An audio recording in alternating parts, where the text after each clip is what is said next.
mengenai antek Inggris begini. Hadrat Masih Maud alaihissalam atau Hadrat Mirza Ghulam Ahmad alaihissalam, kan beliau ini datang untuk menegakkan tauhid di muka bumi. Dan itu perjuangan yang beliau lakukan sejak awal. Sedangkan kita tahu pemerintah Inggris itu menyatakan agama negaranya itu agama Kristen yang Tuhannya 3. Dan Hadrat Masih Maud alaihissalam bahkan mengirim surat tabligh kepada Ratu Victoria waktu itu agar supaya beliau masuk Islam, menerima tauhid. Ya, bagaimana mungkin orang yang berjuang untuk menegakkan tauhid lalu akan dijadikan agen oleh Inggris yang akidahnya bertentangan dengan akidah Hadrat Mirza Ghulam Ahmad alaihissalam. Nah, yang kedua,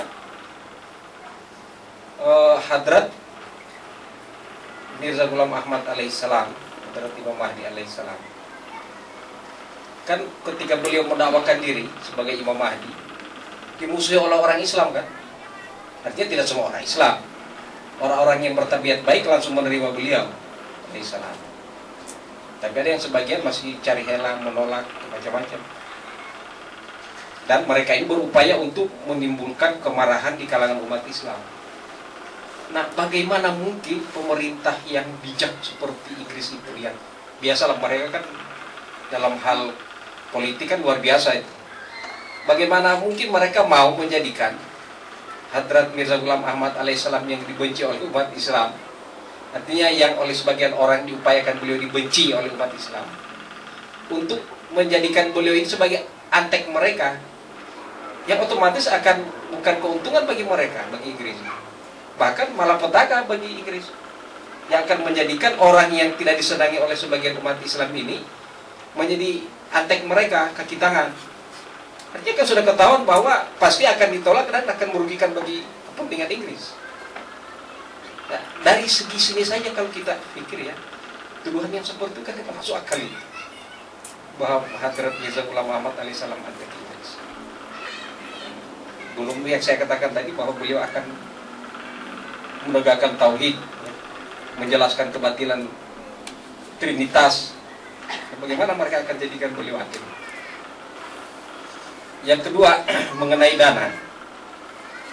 Ini sejak dari Hadrat Mirza Ghulam Ahmad alaihissalam, beliau sudah jelaskan kepada jemaah beliau bahwa selain daripada zakat mal,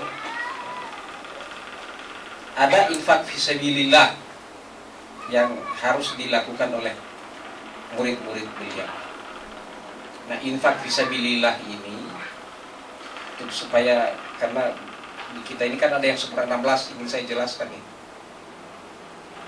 Jadi pada waktu itu beliau mencanangkan, setelah beliau melihat keadaan ekonomi murid-murid beliau waktu itu, beliau mencanangkan bahwa bagi siapa yang memiliki 1 rupiah, hendaknya dia memberikan sumbangan 1 anak.